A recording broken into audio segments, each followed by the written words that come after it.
Welcome to Furniture Industry News for Monday, November 6th, 2023, where you can stay up to date on the latest news surrounding the ever-evolving furniture industry. In today's episode, we'll cover economic uncertainty and higher interest rates affecting furniture retailers, retail furniture sales slow, but some companies exceeding pre-pandemic levels, the value of consumer reviews and their impact on traffic and conversion rates, Maersk cutting jobs and reducing spending, Wayfair's Q3 earnings report highlighting loyal customer base and increased revenues, Lovesac Company's net loss in Q2, but expected growth in Q3, and the CEO transition at Beyond Inc.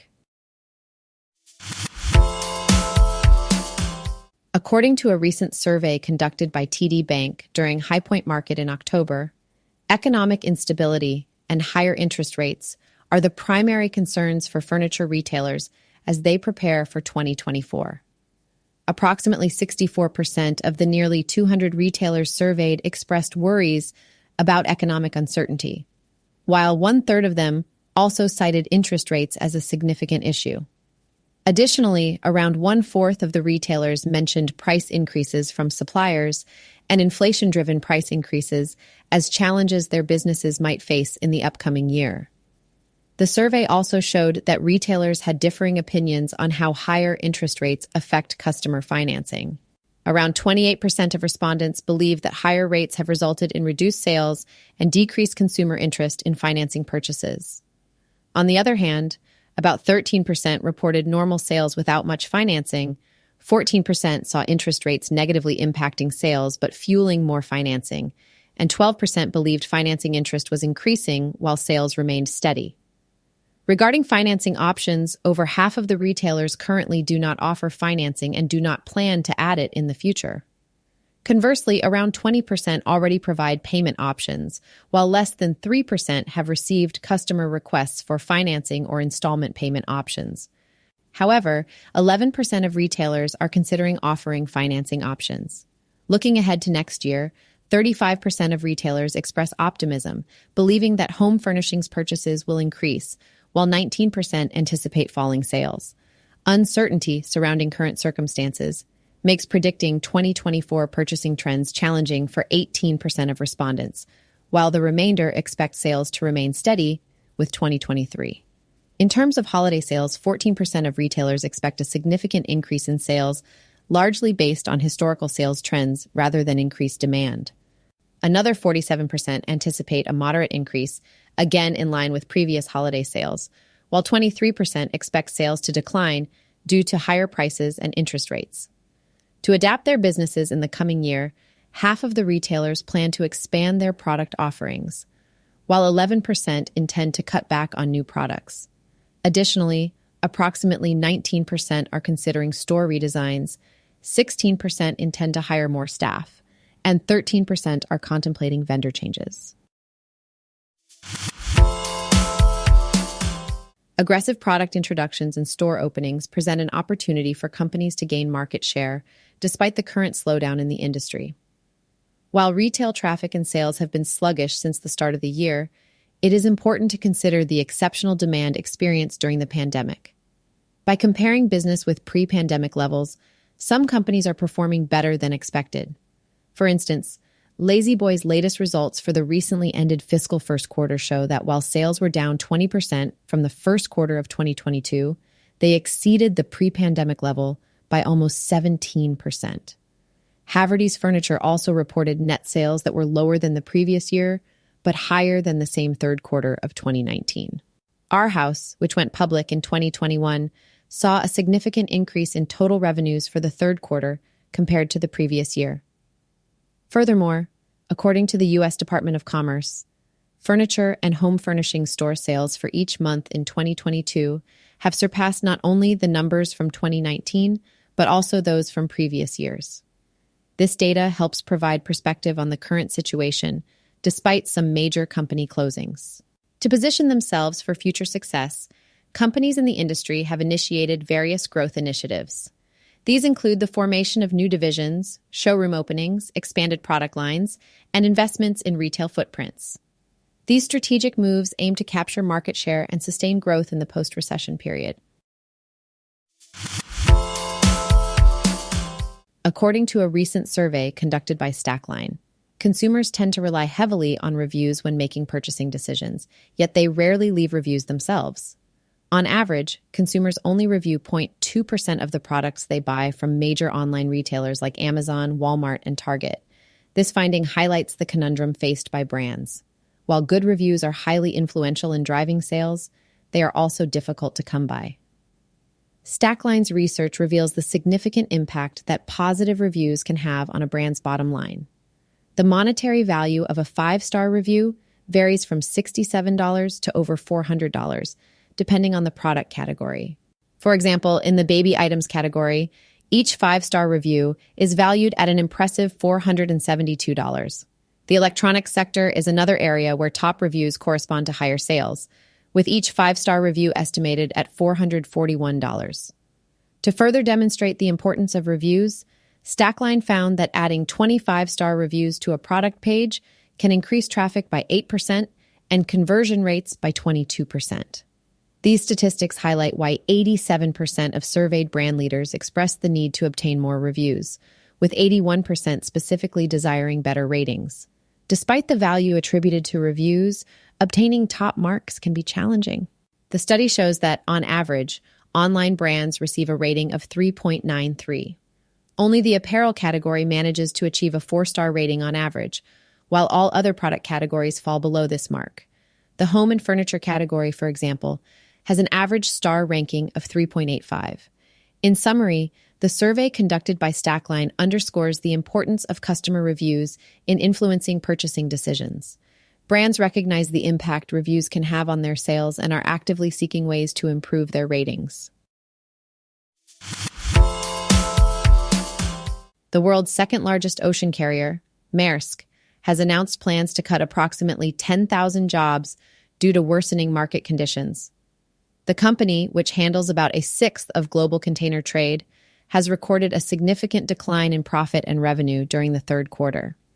This decline can be attributed to rising costs, falling prices, and ongoing overcapacity issues. In the third quarter, Maersk's revenue stood at $12.1 billion, a sharp decline from last year's $22.8 billion. Vincent Clerc, CEO of Maersk, acknowledged the challenges facing the industry, stating that demand has been subdued, prices have normalized, and cost pressure has increased. In response to these challenges, the company has implemented various cost-cutting measures to protect its financial performance. Unfortunately, these measures have led to job cuts. Maersk started the year with around 110,000 employees and has gradually reduced its workforce to approximately 103,500. However, given the deteriorating outlook, a further 3,500 jobs will be eliminated by early 2024. To safeguard its financial position, Maersk is exploring all available options to preserve cash. As a result, capital expenditures are now projected to be $8 billion for the year, lower than the previously estimated $9 to $10 billion. This reduction will be achieved by delaying investments in ocean shipping. The news of job cuts significantly impacted Maersk's stock, with shares dropping 17% to a 52-week low. It is important to note that the company's cost-cutting measures are not the result of low cash reserves, but rather a preemptive action to mitigate potential future risks. Maersk maintains a strong balance sheet, but recognizes the high level of uncertainty ahead. CFO Patrick Janey expressed their preparedness to weather any scenario that might arise in 2024. In Wayfair's latest earnings report for the third quarter, it is evident that the company has cultivated a highly devoted customer base. This loyal following has not only contributed to the 3.7% increase in revenues during the quarter, but has also led to an improved bottom line, with EBITDA of $100 million compared to a negative $124 million in the same period last year. Despite reporting a net loss of $163 million, this is a notable improvement from the loss of $283 million last year. According to the released Q3 results, repeat customers accounted for nearly 80% of the orders delivered during the quarter, up from 77.8% in the same period last year. Additionally, these customers placed 7.9 million orders, a 16.2% increase compared to the previous year. Overall, Wayfair delivered close to 10 million orders during the quarter, a 13.8% rise. However, when examining overall revenue growth, the average order value declined to $297, an 8.6% drop from $325 in the same period last year. Furthermore, last 12-month revenues per active customer decreased by 1.6% year-over-year to $538. This suggests that consumers may be more financially constrained due to decreased spending on travel, entertainment, and dining out, along with higher interest rates, which have made relocating more challenging. During the earnings call, CEO Niraj Shah addressed the challenges posed by the housing market and how Wayfair plans to maintain momentum. Shah emphasized that while some customers do turn to Wayfair during a move, this is not the company's primary customer use case. Instead, Wayfair's frequent customers make small updates to their homes regularly. Therefore, if these customers remain in their homes for an extended period, Wayfair is positioned to be their preferred retailer whenever they seek new home items. Shah acknowledged that the lower average order value reflects the promotional activity occurring not only at Wayfair, but also at other retailers nationwide. However, the company leverages promotions as a means of engaging customers. Less than 1/3 of gross revenue during promotional events is driven by featured items, indicating that customers are willing to explore and make purchases beyond advertised deals. Wayfair has observed unexpected growth in the pet furniture category, which represents a substantial market opportunity. The emotional connection between shoppers and their pets has contributed to strong double-digit growth in this segment. Additionally, the interest in the bedroom category has generated traction in the bedding segment. Wayfair offers a wide range of options to cater to different consumer budgets, ensuring high value across various price points. In conclusion, Wayfair's success can largely be attributed to its loyal customer base. By nurturing this loyalty and strategically addressing market trends, Wayfair aims to enhance profitability and expand its market share. Lovesac Company reported a net loss in its recent financials for the second quarter. Despite expectations of continued low consumer spending on furniture, the company experienced steady growth in its top line. Net sales rose by 4% to $154.5 million, following a 45% sales growth in the same quarter last year. This increase was driven by growth in showroom and internet sales. Showroom sales, including kiosks and mobile concierges, grew by 6.4%. The company attributed a 2.7% increase in comp showroom sales to higher point-of-sale transactions and promotional discounting. Lovesac also opened 54 new showrooms during the period, but operated 5 fewer kiosks in Q2. Internet sales saw a significant jump of 16.6% due to the same promotional campaigns that boosted showroom revenue. The company also opened 3 additional shop-in-shops at Best Buy during the quarter. Gross profit increased by $13.3 million, rising 16.8% to $92.4 million. Gross margin also improved, reaching 59.8% of net sales, compared to 53.3% in the prior year period.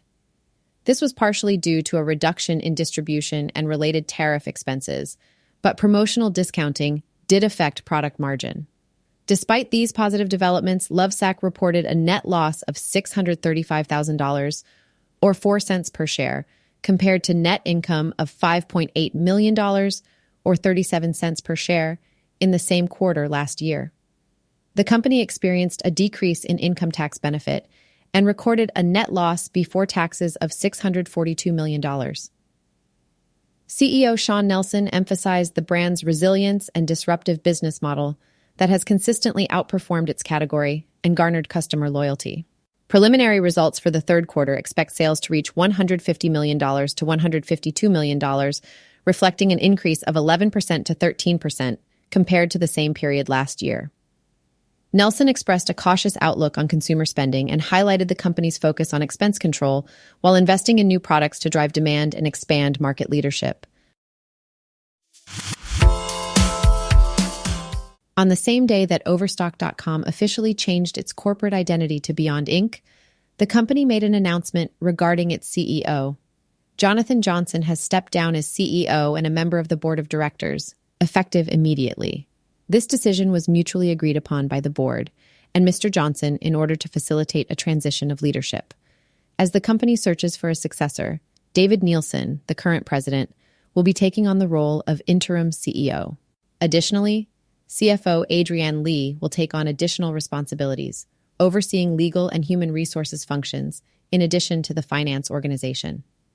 Allison H. Abraham, the board chair, stated that this transition in leadership is the ideal time for the company, given its recent acquisition of the Bed Bath & Beyond brand and the corporate renaming as Beyond Inc. She acknowledged Jonathan's significant contributions to the company's successful evolution over the past 2 decades. Jonathan Johnson joined the company over 21 years ago as general counsel, and after briefly serving as acting CEO in 2013, he became the full-time CEO in September 2019. Johnson expressed that now is the right time for him to move on to the next chapter in his career, coinciding with the company's transition to Beyond. The company has also faced pressure from hedge fund JAT, which called for a leadership change in a filing on November 3rd. David Nielsen has been with Beyond since 2019, serving as president and leading various departments. Prior to that, he held leadership positions at Overstock and other companies. Adrienne Lee, the CFO, previously held senior financial positions at Hertz and Best Buy. Her experience spans finance, strategic planning, accounting, and financial reporting. In summary, as Beyond Inc. undergoes this transition in leadership, the board and management are confident in the collective expertise and experience of the interim CEO and expanded leadership team to guide the company into its next phase.